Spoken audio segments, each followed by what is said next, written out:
नमो अरिहंताणं नमो सिद्धाणं नमो आयरीयाणं नमो वज्झायाणं नमो लोये सौसाहूणं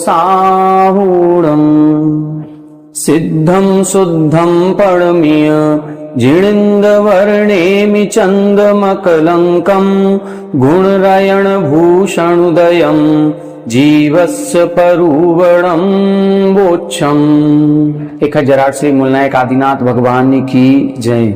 1008 श्री गोमटेश्वर बाहुबली भगवान की जय। द्वासांग जिनवाणी माता की जय। आचार्य श्रेष्ठ आचार्य गुरुवर श्री 108 नेमिचंद्र सिद्धांत चक्रवर्ती महाराज की जय। आचार्य श्रेष्ठ आचार्य गुरुवर श्री 108 विद्यासागर जी महामुनि राज की जय।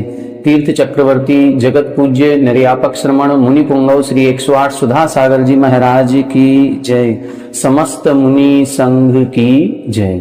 पूज्यवर आचार्य नेमिचंद्र सिद्धांत चक्रवर्ती महाराज द्वारा रचित श्री गोमटसार जीवकांड जी ग्रंथराज की स्वाध्याय श्रृंखला में हम सभी इस ग्रंथ में वर्णित 20 प्ररूपणाओं में से पहले गुणस्थान प्ररूपणा पर चर्चा अपनी हो चुकी है और दूसरे नंबर पर जीव समास पर चर्चा करना अपन ने प्रारंभ किया था। तो जीव समास पर चर्चा करते हुए जीव समास का वर्णन 4 प्रकार से किया गया। स्थान की अपेक्षा, योनि की अपेक्षा, शरीर की अवगाहना की अपेक्षा और कुल की अपेक्षा। तो इन 4 प्रकार से जो जीव समासों का वर्णन है उसमें से हमने प्रारंभ के 3 पर चर्चा कर ली। अभी पूर्व कक्षा में हमने शरीर की अवगाहना की अपेक्षा से जीवों के कितने भेद प्रभेद बनते हैं उस पर अपन ने विस्तार से चर्चा की।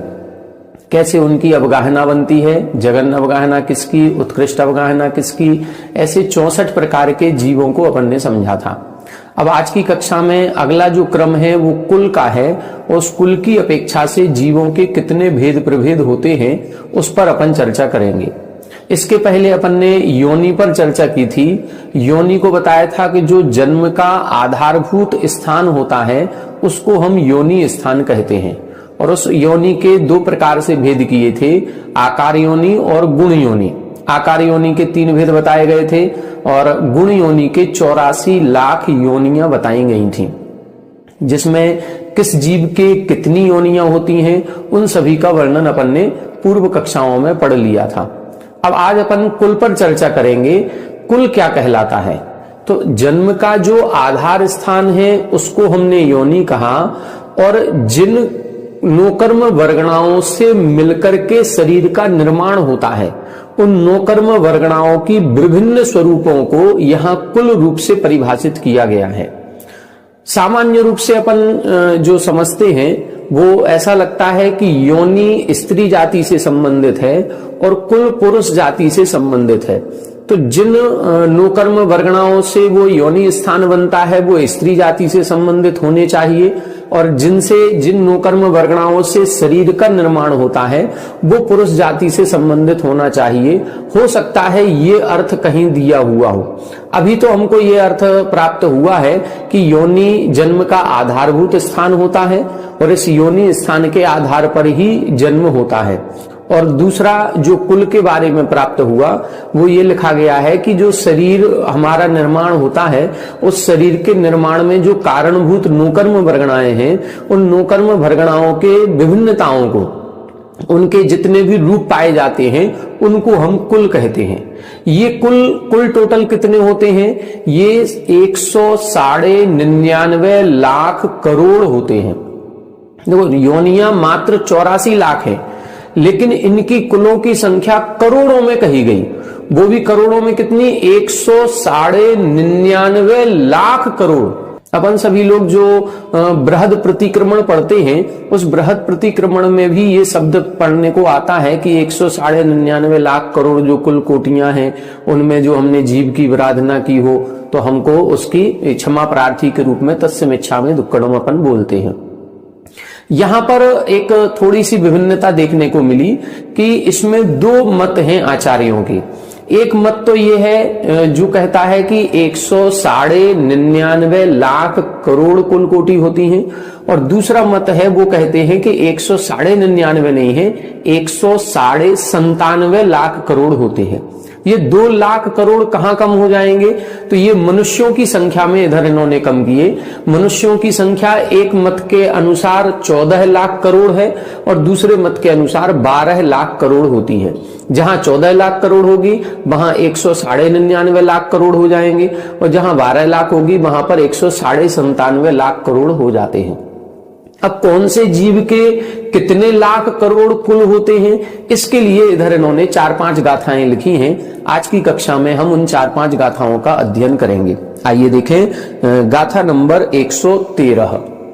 22 सत्ततिण्य 22 सत्ततिण्य सत्तय कुल कोडि सय सह साइम सत्तय कुल कोडि सय सह साइम णेया पुड विद गागणी णेया पुड विद गागणी बाउक्कायाण परिसंखा वाउक्कायाण परिसंखा 22 सत्ततिण्य सत्तय कुल कोडि सय सह साइम णेया पुड विद गागणी वाउक्कायाण परिसंखा।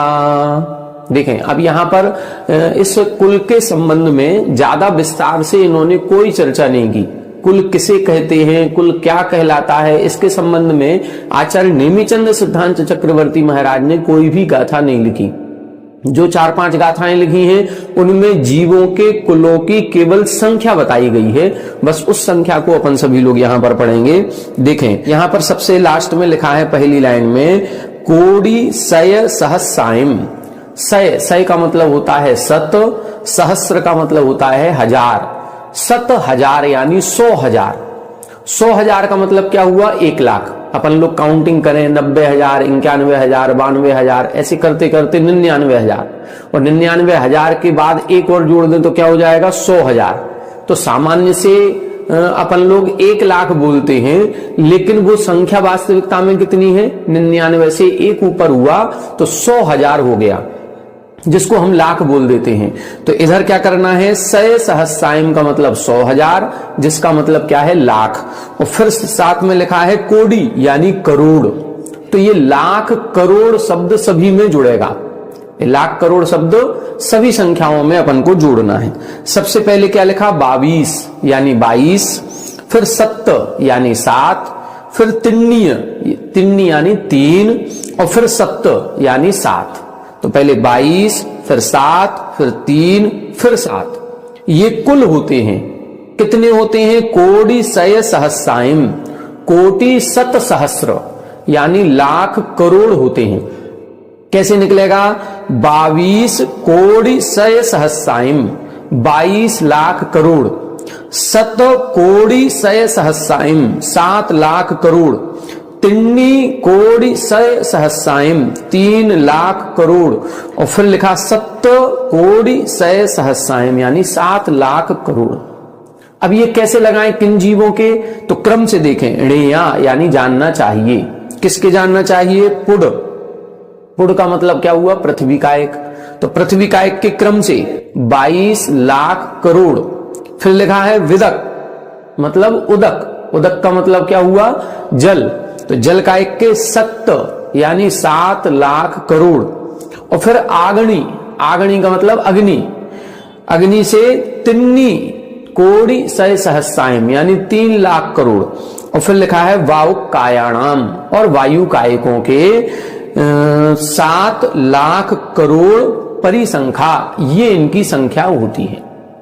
तो क्रम से अपन को लिखना है 22 लाख करोड़, 7 लाख करोड़, 3 लाख करोड़ और पुनः 7 लाख करोड़। ये पृथ्वी, जल, अग्नि और वायु कायक, ये 4 प्रकार के स्थावरों की संख्या इधर इन्होंने बता दी। आगामी जीवों की क्या संख्या होती है, इसको आगे की गाथा में लिख रहे हैं। कोडिसय सहस्राइम, कोडिसय सहस्राइम, सत्तठ नवय अट्ठवी साइम, सत्तठ नवय अट्ठवी साइम, बे इंदिय ते इंदिय, बे इंदिय ते इंदिय, चौरिंदिय हृदकायाणम, चौरिन्द्रिय हरिद कायाणम कोडिशय सहसायम सत्तठनवय अठवी सायम वेन्द्रिय तेन्द्रिय चौरिन्द्रिय हरिद कायाणम। देखें अब आगे के जीवों की संख्या बता रहे हैं, क्रम से देख लें इधर। कोटि सय सहस्रायम, वही कोटि सत सहस्र यानी लाख करोड़ शब्द सभी में जोड़ना है। क्या लिखा है? सत्त, फिर लिखा अठ, फिर लिखा नव और फिर लिखा अठवी सायम। तो सत्य यानी 7 लाख करोड़, फिर अठ यानी 8 लाख करोड़, फिर नव यानी 9 लाख करोड़ और फिर अठवी सायम, अठ यानी 8 और 20, 8 और 20 28, तो 28 लाख करोड़ संख्या होती है। किन किन जीवों की होती है? तो क्रम से देखें। वेन्द्रिय, तेन्द्रिय, चौरिन्द्रिय, हरिद कायाणम। बेन्द्रिय यानी 2 इंद्रिय जीव की, तेन्द्रिय यानी 3 इंद्रिय जीव की, चौरिन्द्रिय यानी 4 इंद्रिय जीव की और हरिद कायाणम। पिछली गाथा में इन्होंने वायु कायक तक बताया था, तो हरिद कायाणम यानी वनस्पति कायक यहां बता दिया। अब क्रम आगे पीछे क्यों हो गया? पहले 2 इंद्रिय, 3 इंद्रिय, 4 इंद्रिय को लिख दिया, फिर वनस्पति कायक को लिखा। इससे क्रम से कोई फर्क नहीं पड़ता, ये कोई क्रम की बात नहीं है। ये तो गाथा बनाने में जिसमें जितने शब्द लगने थे उन शब्दों की अपेक्षा से आगे पीछे इन्होंने कथन कर दिया। बाकी अपन 5 स्थावरों को क्रम से लिख सकते हैं। तो अब कैसे लगाएंगे? वे इंद्रिय यानी 2 इंद्रिय जीवों के 7 कोटि सय सहस्रायम, 2 इंद्रिय जीवों के 7 लाख करोड़। तेन्द्रिय 3 इंद्रिय जीवों के 8 कोटि सय सहस्रायम, 3 इंद्रिय जीवों के 8 लाख करोड़। चौरिन्द्रिय 9 कोटि सय सहस्रायम, 4 इंद्रिय जीवों के 9 लाख करोड़। और हरिद कायाणम यानी हरिद जो वनस्पति है उस वनस्पति कायक जीवों के 8 सायम कोटि सय सहस्रायम, 8 20 यानी 28 लाख करोड़ कुलों की संख्या होती है। तो यहां तक अपन 5 स्थावर हो गए और 3 विकलत्र हो गए। अब इसके बाद बता रहे हैं पंचेंद्रिय जीव। अब पंचेंद्रिय जीव कितने प्रकार के होते हैं? तो पंचेंद्रिय जीवों में 4 प्रकार की गतियां आ जाएंगी, त्रियंच गति, देवगति, नरक गति और मनुष्य गति। त्रियंच गति में भी 3-4 प्रकार के जीव आते हैं। त्रियंच पंचेंद्रिय को अपन मुख्य रूप से 3 भागों में बांटते हैं, जलचर, थलचर और नभचर। अब इन्हीं की संख्या इधर आगे की गाथाओं में बता रहे हैं। देखें गाथा नंबर 115। अद्ध तेरस वारस, अद्ध तेरस वारस, दशयम कुल कोटि सदसह सायम, दशयम कुल कोटि सदसह सायम। जलचर पक्षी चौपय, जलचर पक्षी चौपय, और परिसप्पे सुणव होंती, और परिसप्पे सुणव होंती। अद्ध तेरस वारस, दशयम कुल कोटि सदसह सायम। जलचर पक्षी चौपय, और परिसप्पे सुणव होंती। देखें अब इधर बता रहे हैं अद्ध तेरस। अद्ध तेरस का मतलब 12.5, 12 पूरे और जो 13वां है उस 13वें का आधा कर देना है, तो क्या बनेगा? अद्ध तेरस। और फिर लिखा है 12 यानी 12, और फिर लिखा है दशयम यानी 10, फिर लिखा कुल कोटि सद सहस्रायम, ये कुल कोटि सद सहस्रायम। उसी तरह से फिर से जोड़ेंगे, अद्ध तेरस कोटि सद सहस्रायम, 12 कोटि सद सहस्रायम, दशयम कोटि सद सहस्रायम। क्रम से जोड़ेंगे, जलचर पक्षी चौपय। जलचर, जलचर जीवों के कितने? अद्ध तेरस यानी 12.5 लाख करोड़ कुल होते हैं जलचर जीवों के। पक्षी, पक्षी यानी पक्षी, और पक्षी से अपन नवचरों का ग्रहण कर सकते हैं, तो नवचरों के 12 कोटि सद सहस्रायम यानी 12 लाख करोड़ कुल होते हैं। और चौपय, चौपय का मतलब होता है चतुष्पद, चतुष्पद यानी चौपाई। चौपाई का मतलब ये जो अपने जानवर होते हैं, पशु होते हैं जो थल यानी जमीन पर विचरण करते हैं, उनके लिए दशयम, दशयम यानी 10 कोटि सद सहस्रायम यानी 10 लाख करोड़ कुल होते हैं। फिर एक और इन्होंने चरण लिखा, और परिसप्पेषु णव होंती। ये एक नए प्रकार के जीवों का इधर वर्णन किया है। जलचर, थलचर और नवचर से हट करके इन्होंने किनका वर्णन किया? उर परिसप्पेषु। उर का मतलब होता है हृदय या छाती।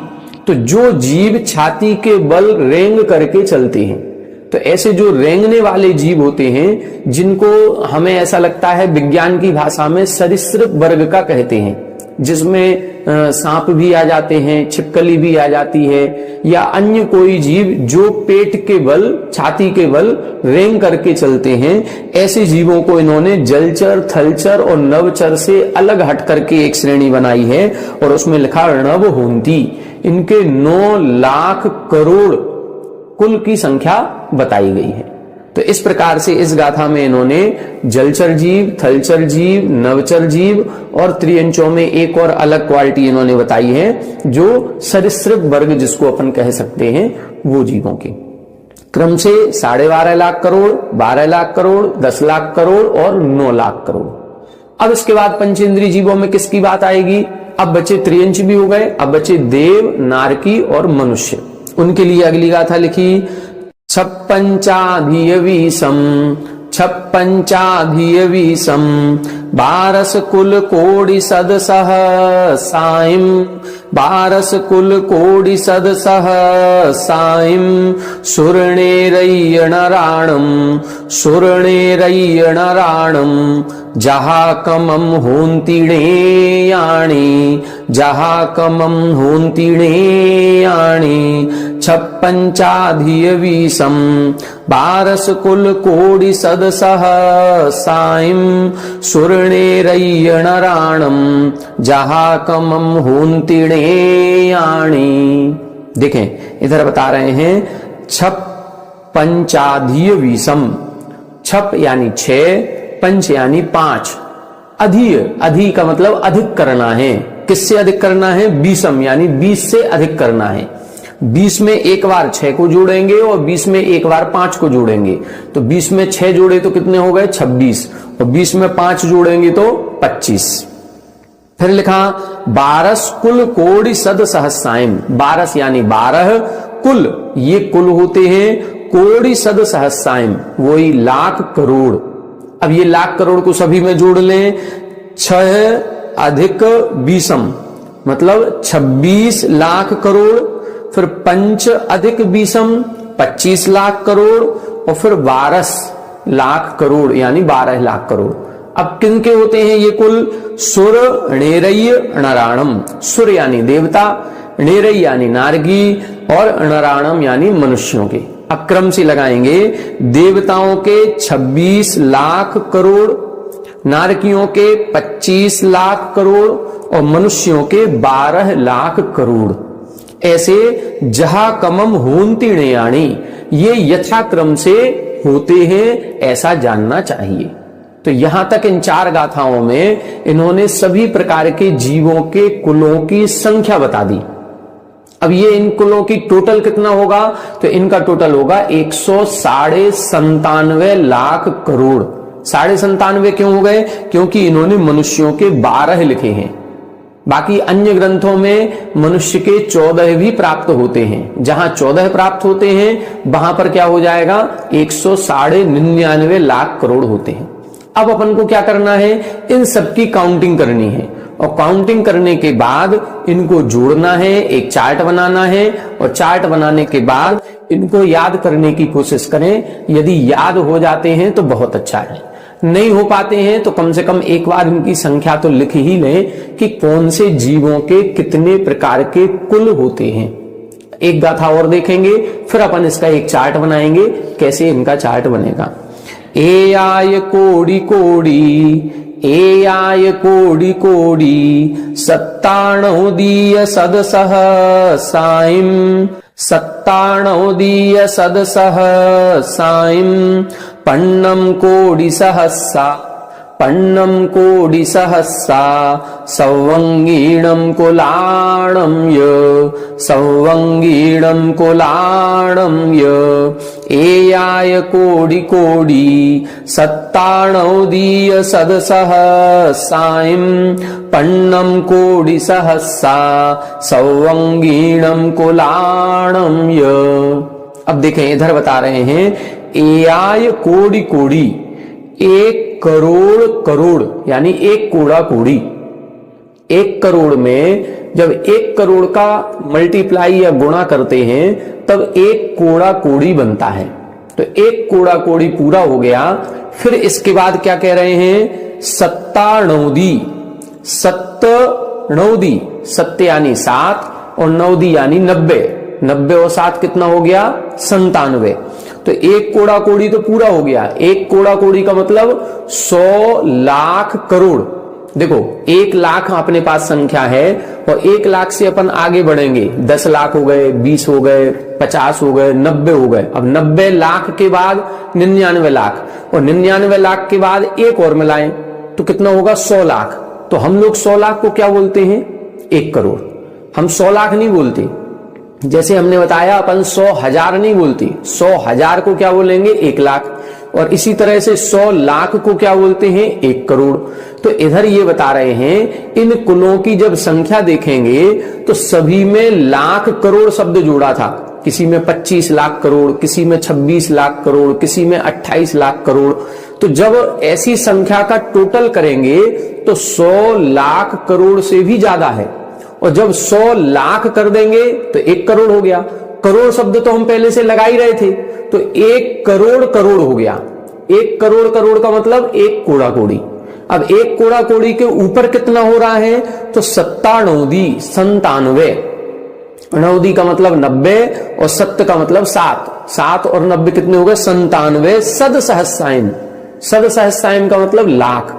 100 लाख पूरे हो गए थे और 100 लाख पूरे हो जाने के बाद भी 97 लाख और है ऊपर से। और 97 लाख के ऊपर भी अभी और संख्या है, पन्नम कोटि सहस्सा यानी 50,000 करोड़, ये संख्या और है। तो क्या हो गया, 97 लाख करोड़ तो ये हो ही रही थी। 100 करोड़ हो गया पहले, 100 करोड़ करोड़, फिर 97 लाख करोड़, फिर 50,000 करोड़। जब इन सबको जोड़ेंगे तो फिर क्या निकलेगा, 197 लाख करोड़ हो जाएगी। तो ये इन्होंने लिखी है सवंगीणम कुलाणम। यह सवंगीणम यानी सर्वांगिनाम, अंग बोलते हैं शरीर को। जितने भी शरीरधारी जीव हैं उन सभी शरीरों के ये कुल कहलाते हैं। कुल का मतलब केवल इधर इन्होंने जो हिंदी टीका में इन्होंने लिखा है वो ये लिखा है कि जिन नोकर्म वर्गणाओं से शरीर बनता है उन नोकर्म वर्गणाओं के प्रकार ये 197 लाख करोड़ होते हैं। तो कौन से जीवों के कितने नौकर्म वर्गणाएं हैं, कितने प्रकार की। अब देवों की वर्गणाएं कितनी लिखी इन्होंने, 26 लाख करोड़। नारकियों की 25 लाख करोड़, मनुष्यों की 12 लाख करोड़। तो ये जो इन्होंने लिखी हैं ये इतने प्रकार की नौकर्म वर्गणाएं जाननी चाहिए। तो इस प्रकार से ये कुल का वर्णन अपना पूरा हो गया 5 गाथाओं में। अब इसके बाद जीव समास का वर्णन पूरा होने के बाद अब पर्याप्ति प्ररूपणा प्रारंभ करेंगे। 2 प्ररूपणाएं अपनी पूरी हो गई। सबसे पहले गुणस्थान प्ररूपणा देखी थी, लगभग 70 गाथाओं में उसका वर्णन था 69 में। और फिर 70 नंबर से अपन ने शुरू किया तो 117 नंबर तक लगभग 47-48 गाथाओं में जीव समास प्ररूपणा का वर्णन 4 प्रकार से किया। वो चारों प्रकार से पूरा हो गया। स्थान की अपेक्षा भी हो गया, योनि की अपेक्षा भी हो गया, शरीर की अवगाहना की अपेक्षा भी हो गया और कुल की अपेक्षा भी हो गया। अब कुल किसके कितने हैं इसका अपन एक चार्ट बनाएंगे और फिर कल की कक्षा में अपन पर्याप्ति अधिकार को प्रारंभ करेंगे। अब जो आगे 2-3 अधिकार हैं, अब ये छोटे छोटे अधिकार हैं। पर्याप्ति प्ररूपणा भी मुश्किल से 8-10 गाथाओं में पूरी हो जाएगी। फिर इसके बाद प्राण अधिकार है या प्राण प्ररूपणा है, वो भी लगभग 5-7-10 गाथाओं में है। फिर इसके बाद संज्ञा प्ररूपणा है, वो भी लगभग 5-6 गाथाओं में हो जाएगी। और फिर वहां से मार्गणा महाअधिकार प्रारंभ होगा, जिसमें एक एक मार्गणा गति, इंद्री, काय योग इत्यादि का वर्णन प्रारंभ होगा। तो अपन क्रम से धीरे धीरे चल रहे हैं। एग्जाम जब आपका होगा उसके पहले लगभग संभावना पूरी है कि इस ग्रंथ को अपन पूरा कर लेंगे। आइए अब इन कुल कोटि का चार्ट अपन बोर्ड पर बनाते हैं। देखें, ये अपन ने सभी प्रकार के जीवों को यहां लिख लिया। पृथ्वी का एक, जल का एक, अग्नि का एक, वायु का एक, वनस्पति का एक, 2 इंद्री, 3 इंद्री, 4 इंद्री, जलचर, नवचर, थलचर, सरीसृप, फिर देव, नारकी और मनुष्य। अब इनकी जो संख्याएं दी हुई हैं, गाथा को देखते चले और गाथा देख करके अपन एक एक के नाम के आगे उसकी संख्या लिखते चले, फिर इसके बाद अपन इसको टोटल करेंगे। देखें, सबसे पहले लिखा था 22, यानी 22 लाख करोड़। अब लाख करोड़ तो सभी में लगाना है, ठीक है, तो 22 लाख करोड़। फिर इसके बाद क्या लिखा था? 7 यानी 7 लाख करोड़। फिर तिन्नी यानी 3 लाख करोड़। फिर 7 यानी 7 लाख करोड़। ये हो गया लाख करोड़, सभी में लगाएंगे तो ये लाख करोड़ तो अपना निकलेगा ही निकलेगा। फिर इसके बाद देखें, आगे इन्होंने वनस्पति कायक के कितने बताए थे? 28 28 का मतलब 28 लाख करोड़, ये हो गए वनस्पति कायक के। फिर 2 इंद्री, 3 इंद्री और 4 इंद्री के कितने लिखे थे? 7, 8, 9 यानी 7 लाख करोड़, 8 यानी 8 लाख करोड़, 9 यानी 9 लाख करोड़। फिर जलचर, थलचर, नवचर के कितने बताए थे? तब इन्होंने लिखा था अर्ध तेरस। यहां पर ये जो आधा तेरस कर रहे हैं, मतलब 12.5, यहां जो 50 लाख करोड़ की संख्या जो आ रही थी, 99.5 या 97.5 बोल रहे हैं, वो जो साढ़े शब्द है वो यहां केवल बढ़ रहा है। जलचर जीवों की है अर्ध तेरस, मतलब 12,50,000 करोड़। इधर लिखेंगे 12,50,000 करोड़, ये संख्या इनकी बनेगी। इनके तो पूरे लाख करोड़ हो रहे थे, लेकिन इसके बाद 50,000 करोड़ और एक्स्ट्रा इनकी है, तो ये जलचर की हो गई। फिर जलचर के बाद किसकी लिखी थी? पक्षी। पक्षी का मतलब नवचर, नवचर की 12 लाख करोड़। तो नवचर की अपन कितनी लिखेंगे? 12 लाख करोड़, ठीक है। फिर इसके बाद चतुष्पद, चतुष्पद की लिखी थी दशयम, 10 लाख करोड़। फिर इसके बाद और परिसप्पेशु, जो परिसरीसृप वर्ग वाले हैं, उनकी लिखी 9 लाख करोड़। फिर आ गए अपने देव, नारकी और मनुष्य। तो देवों की 6 अधिक 20 तो 26 लाख करोड़, नारकियों की 5 अधिक 20 तो 25 लाख करोड़, और मनुष्यों की 12 है तो 12 लाख करोड़। अब इनको अपन टोटल करेंगे, तो टोटल करते हुए इनको देखेंगे तो 197 हो जाएंगे। ये इनको टोटल कर लें, 197 निकलेगा, 50 ये लिखा ही है, 50,000 करोड़ हो जाएगा। अब देखें 2, 7, 9, 3, 12, 7, 19, 8, 27, 7, 34, 8, 42, 9, 51, 2, 53, 2, 55, 9, 64, 6, 70, 5, 75 और 2, 77 की 8। और फिर कैरी आएगी 7, तो 7, 2, 9 और 2, 11, 1, 12, 13, 14, 2, 16, 2, 18 और 1, 19। तो ये हो गया 197।